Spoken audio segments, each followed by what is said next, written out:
Bienvenue à la grande édition de Rwanda TV. Tout de suite, les grands titres.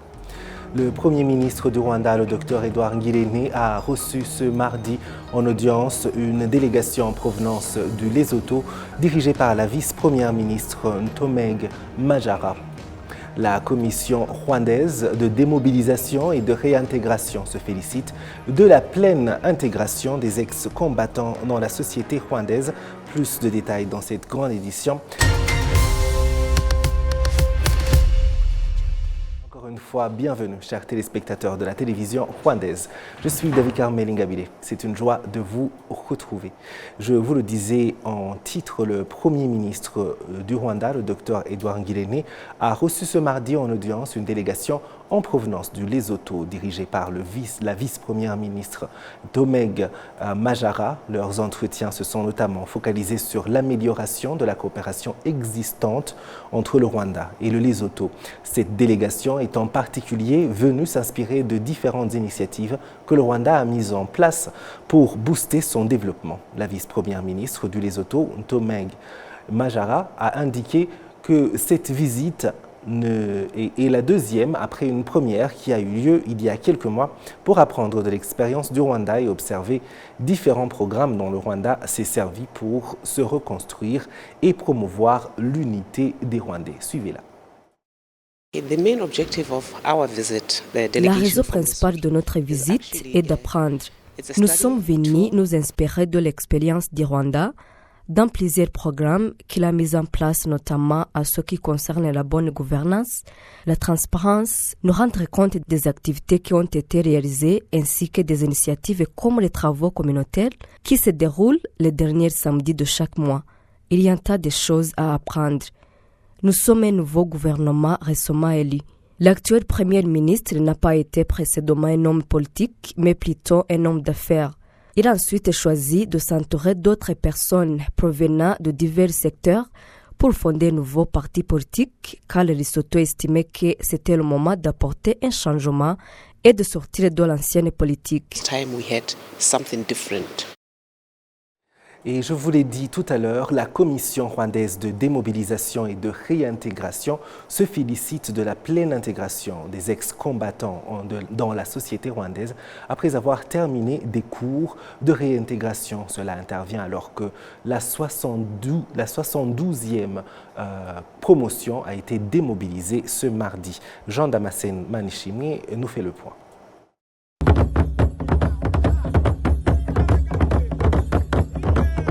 C'est l'immense joie de 34 ex-combattants et 5 civils ravis d'avoir regagné leur pays et terminé 3 mois de formation en vue de réintégrer la société rwandaise.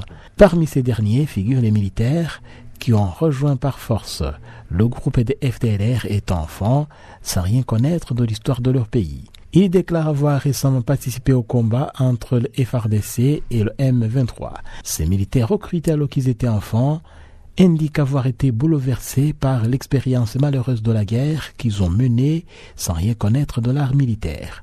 La présidente de la Commission rwandaise de démobilisation et de réintégration estimait que ces démobilisés retrouveront avec succès la vie civile, comme l'ont fait les sessions précédentes. Bien sûr, nous venons de faire la démobilisation et de la réintégration, mais j'en appelle à ceux-là qui sont toujours en train d'errer dans les fins fonds des forêts de la République démocratique du Congo, de déposer les armes et rapatrier volontairement pour qu'ils puissent aussi bénéficier de ce processus de démobilisation et de réintégration dans leurs communautés respectives. C'est ça le message d'aujourd'hui. Mais aussi, comme nous avons aussi distribué les outils de base, et pour ceux-là qui viennent de terminer la section de TVET, donc l'entrepreneuriat, c'est un message pour ceux-là qui veulent vraiment continuer leurs études ici, de venir ici à Mutobo ou se faire inscrire nombreux, parce que nous ne prenons pas seulement les démobilisés, mais nous prenons aussi en charge leurs enfants. Donc, Parmi les élèves que vous avez vus ici, la majorité ne sont pas des démobilisés, mais ce sont les enfants des familles, donc des démobilisés. Donc c'est un message à l'endroit des familles pour qu'ils puissent laisser les enfants venir étudier, pour ceux bien sûr qui le veulent. Nous sommes fiers justement de cet exercice qui vient de s'accomplir aujourd'hui.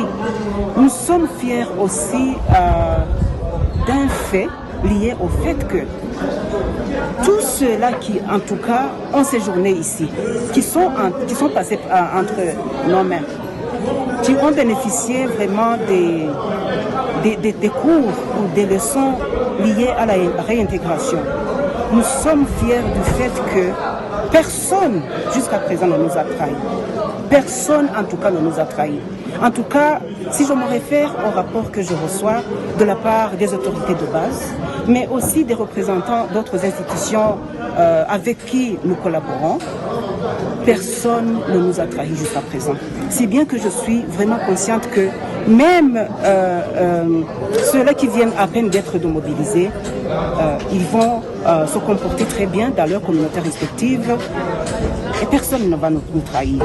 La Commission rwandaise de démobilisation et de réintégration dénombre à présent plus de 12 500 anciens combattants rentrés des forêts de la République démocratique du Congo, dont une centaine de femmes et plus de 300 enfants.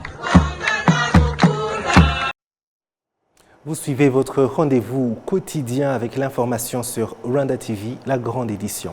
La Cour d'assises de Paris poursuit l'audition des témoins dans l'affaire Dr Eugène Rwamucyo, accusé de crimes de génocide commis contre les Tutsis au Rwanda. Parmi les témoins entendus hier se trouve une dame qui a déclaré à la Cour avoir été témoin des faits reprochés à Eugène Rwamucyo. Jean-Damascène Manishimu, encore une fois. Le témoin a affirmé connaître Eugène Rwamucyo depuis février 1993, date à laquelle il serait arrivé chez son grand-père avec des armes pour les cacher.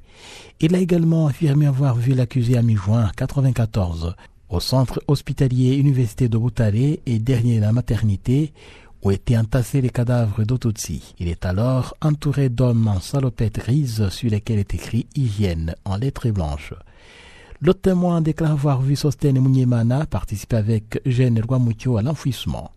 Le témoin a affirmé que Rwamucyo était en charge de la gestion de l'ensemble des fosses communes de la préfecture de Butare, de sorte qu'il devrait savoir dire où se trouvaient les corps qui n'ont pas encore été retrouvés. La Cour a suivi également la déposition d'Alain Gauthier, fondateur du collectif des partis civils pour le Rwanda. Alain Gauthier a indiqué qu'en janvier 1993, l'intervention de Jean Carbonard sur le plateau de France 2 dénonçait l'imminence d'un génocide au Rwanda à son retour d'une commission internationale des droits humains qui a donné à Alain l'occasion d'écrire au président François Mitterrand pour lui demander d'intervenir auprès de son homologue rwandais afin d'empêcher un tel drame, mais en vain. Alain Gauthier a expliqué comment ils ont créé le collectif des partis civils pour le Rwanda, qui se donne comme objectif de poursuivre les personnes suspectées d'avoir participé au génocide des Tutsis et qui vivent en France. Une idée qui leur est venue après avoir suivi à Bruxelles les premiers procès pour génocide. Le collectif des partis civils pour le Rwanda vient de déposer près de 35 plaintes. Un travail qui continue, mais il faut déplorer la lenteur de la justice française face à la multiplicité des plaintes, indique Alain Gauthier. C'est le 8e procès depuis 30 ans. Vous savez qu'en France, après un procès d'assises, on a aussi la possibilité, les accusés ont la possibilité de faire appel, donc ça double les procédures. Et à ce rythme-là, il est bien vrai que toutes les personnes contre lesquelles nous, au collectif des partis civils, nous avons déposé plainte, ne seront pas toutes jugées. Il y en a déjà 2 qui sont décédés, d'autres sont très âgés. Donc effectivement, on ne peut que reprocher cette lenteur de la justice. Mais qu'est-ce qu'il faut y faire? Je pense qu'il faudrait changer peut-être le fonctionnement de cette justice, pouvoir regrouper par exemple plusieurs affaires qui seraient jugées en même temps, ou bien envisager une autre forme de cour d'assises qui ne ferait intervenir par exemple que des professionnels et non pas des citoyens tirés au sort. Je ne sais pas, mais je crois qu'il y aurait urgence à faire évoluer cette justice. Cette plainte contre M. Rwamucyo a valu au collectif des partis civils pour le Rwanda et voit encore aujourd'hui de nombreux courriers d'insultes. Jusqu'à ces derniers jours, a indiqué à la Cour Alain Gauthier. D'après le collectif des partis civils pour le Rwanda, le rôle du noyau des intellectuels de Butare, dont Eugène Rwamucyo, est clé dans l'histoire du génocide commis contre les Tutsis au Rwanda en général. Les acteurs du secteur privé au Rwanda admettent que les accords que le gouvernement rwandais signe avec d'autres pays, notamment ceux visant à faciliter le commerce et les investissements, continuent de porter des fruits dans leur fonctionnement. Cette ouverture joue également un rôle dans le développement économique global. Un reportage de Kassim Youssouf. Dans sa coopération avec différents pays et organisations internationales, le Rwanda continue de signer des accords dans divers domaines tels que la coopération bilatérale, l'éducation, le commerce et les échanges commerciaux. C'est notamment en matière de commerce et d'échange que le Rwanda affiche une volonté ferme d'ouvrir ses portes aux investissements internationaux, ce qui a un impact significatif sur l'expansion des frontières pour ses opérateurs économiques. Des acteurs du secteur privé dont les activités dépassent les limites nationales indiquent que les relations entre le Rwanda et d'autres pays apportent des résultats concrets pour les entrepreneurs rwandais. Au cours des 30 dernières années, le gouvernement rwandais s'est engagé à ouvrir ses portes aux ressortissants étrangers tout en veillant à ce que ses citoyens ayant besoin de faire des déplacements transfrontaliers puissent avoir des facilités comme le fait que tout citoyen titulaire d'un passeport rwandais pourrait se rendre dans 67 pays sans avoir besoin de demander le visa. Malik Kadima, entrepreneur rwandais, estime que c'est une opportunité que les Rwandais ne devraient pas sous-estimer, en particulier les opérateurs économiques. Ceux qui opèrent dans le commerce transfrontalier estiment cependant qu'il est nécessaire d'intensifier la sensibilisation pour inviter les gens à tirer pleinement parti de ces opportunités. Le ministre des Affaires étrangères et de la coopération internationale, l'ambassadeur Olivier Nduhungirehe, indique que des accords sont signés en fonction des opportunités particulières que les pays concernés offrent et que ces efforts visent principalement à élargir les possibilités pour les investisseurs.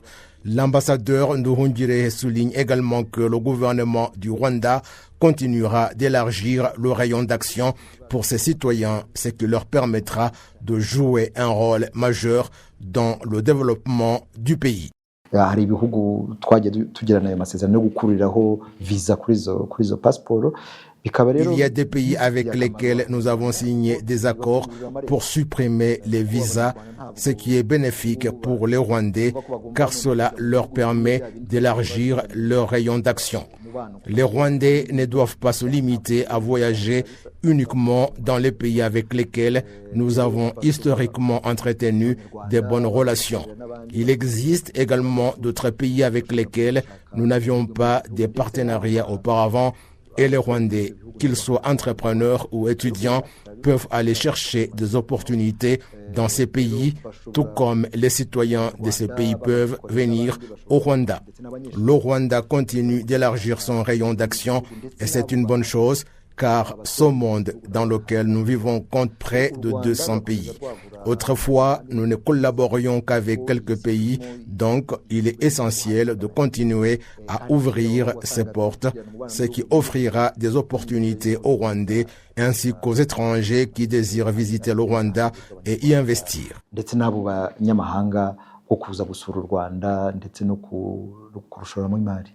Le 21 mars 2018, les accords pour la création de la zone de libre-échange continentale africaine ont été signés à Kigali et pour le Rwanda, ce marché commun offre des opportunités pour élargir le commerce et accueillir des investissements internationaux, ce qui va de pair avec la suppression de visas pour ceux qui entrent au pays. En procédant à l'ouverture du récent forum du marché commun africain, Le président de la République, Paul Kagame, a notamment souligné le rôle des gouvernements dans la création d'un environnement favorable aux entrepreneurs en facilitant leurs activités transfrontalières. Over 30 countries are now participating in the...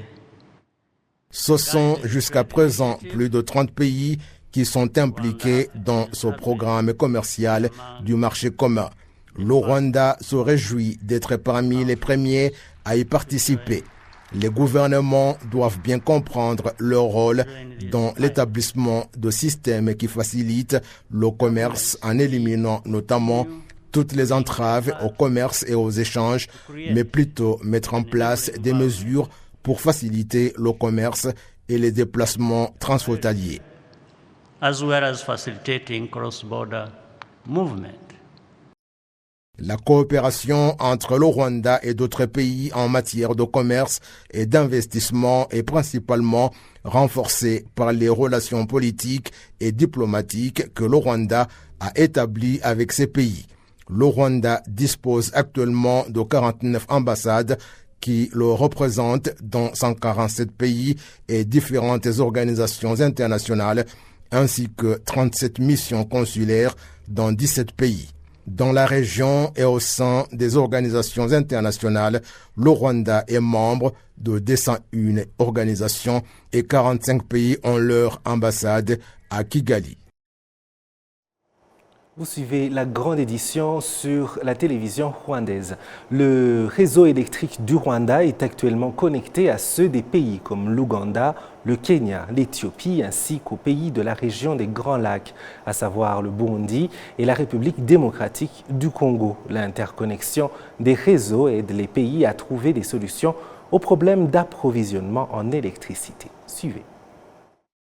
Le réseau électrique reliant le Rwanda aux pays de la région des Grands Lacs commence à la rivière de Rusizi, exutoire du lac Kivu, en province de l'ouest du Rwanda, à la frontière avec la République démocratique du Congo. C'est là où est construit le barrage hydroélectrique situé du côté congolais à 15 km des bureaux de la Société internationale d'énergie des Grands Lacs, Sinelac, qui est chargée de la distribution de l'électricité installée sur le territoire rwandais. C'est également là que l'électricité est envoyée et répartie entre les entreprises de distribution du Rwanda, de la RDC et du Burundi qui se la partagent équitablement. La station de dispatching de Mururu 2, gérée par la Société internationale d'énergie des Grands Lacs, Sinelac, surveille minute par minute comment les pays se répartissent cette énergie et si une demande d'électricité importante par l'un ou l'autre pays se manifeste, il est invité à réduire la distribution. Ici, sur le poste de dispatching de Mururu 2, distribue l'énergie entre les trois pays, l'énergie produite par la centrale Ruzizi 2, qui est une centrale communautaire aux trois pays, la RDC, le Rwanda et le Burundi. Et la distribution de l'énergie se fait en principe, chaque pays a en principe droit au tiers de la production de la centrale Ruzizi 2. Mais ça, ce sont des principes, c'est théorique. Mais en pratique, il arrive que un des trois pays tire beaucoup plus d'énergie. À ce moment-là, il oblige les autres à prendre peu par rapport au quota qui est dont chaque pays a droit. Et d'ailleurs, normalement, nous communiquons un programme de production mensuel. On le communique à tous les pays pour qu'ils puissent s'organiser et pour qu'ils sachent le quota qui est disponible.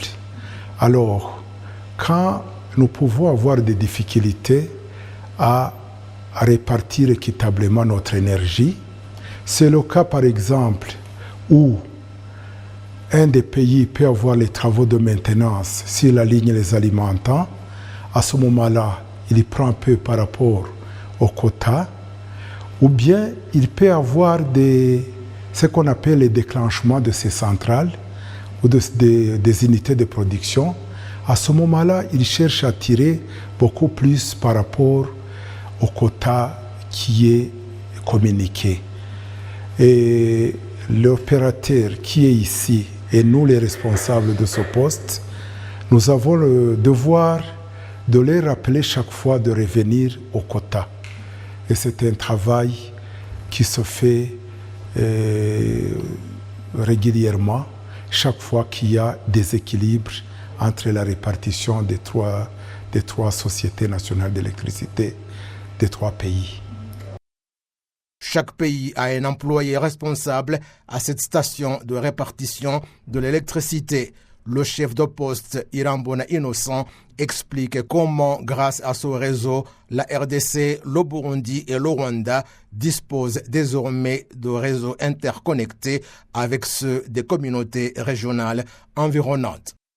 Ici, nous sommes au dispatching régional du poste Mururu. Nous recevons de l'énergie en provenance de la centrale Ruzizi 2 qui a été construite en 1900, qui a été mise en service en 1989. À partir d'ici, du poste Mururu, nous envoyons de l'énergie pour les 3 pays de la CPG. Chaque pays a droit d'un tiers du quota disponible ici au poste Mururu.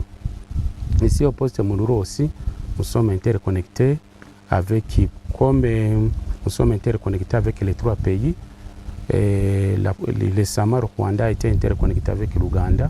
L'Ouganda est aussi interconnecté avec le Kenya. Pour dire que actuellement le réseau de la CPG, nous sommes interconnectés avec le réseau de EAPP, East Africa Power Pool.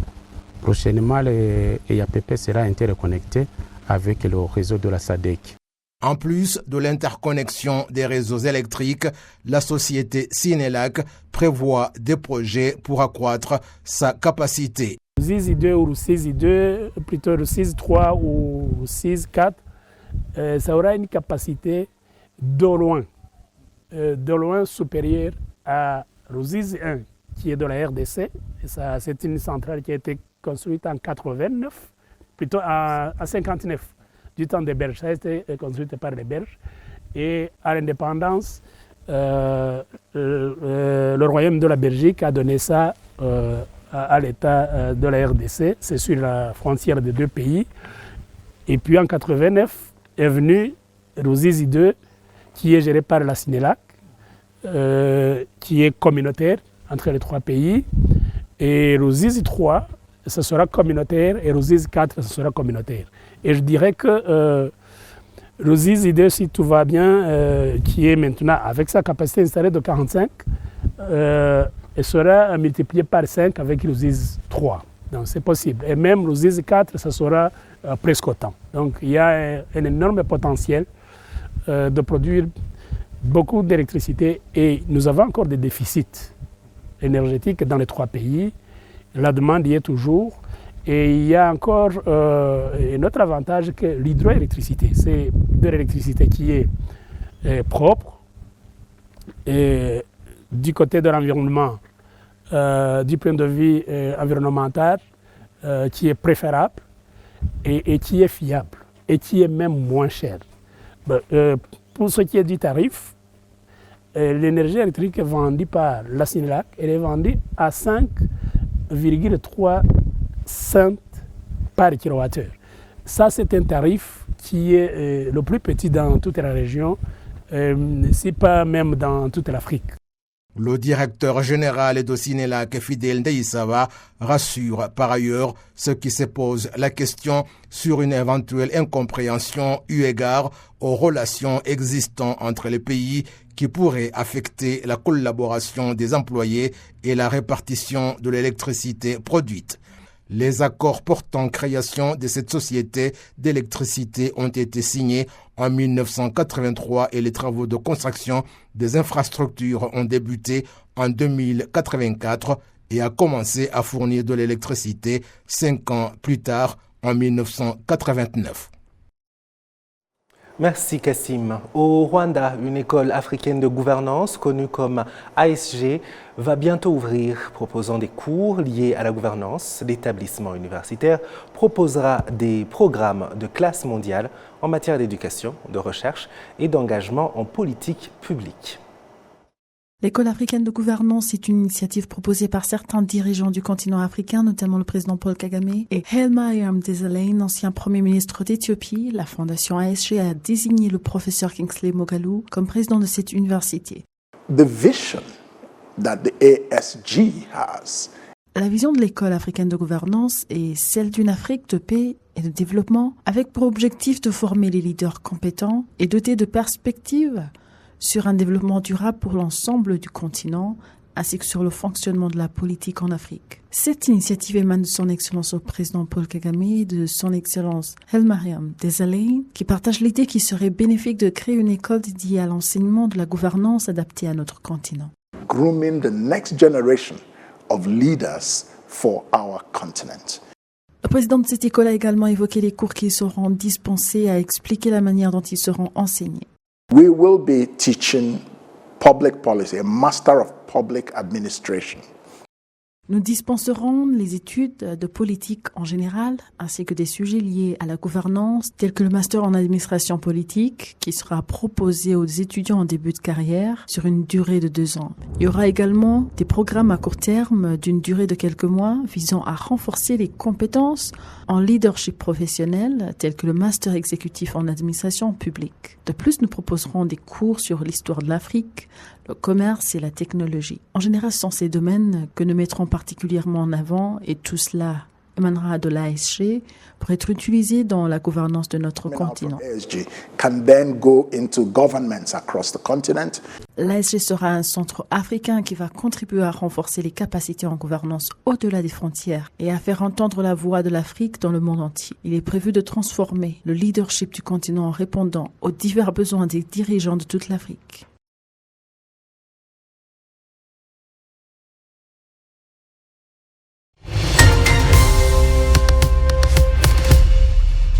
Et voilà, nous arrivons à la fin de cette grande édition. Merci de nous avoir suivis.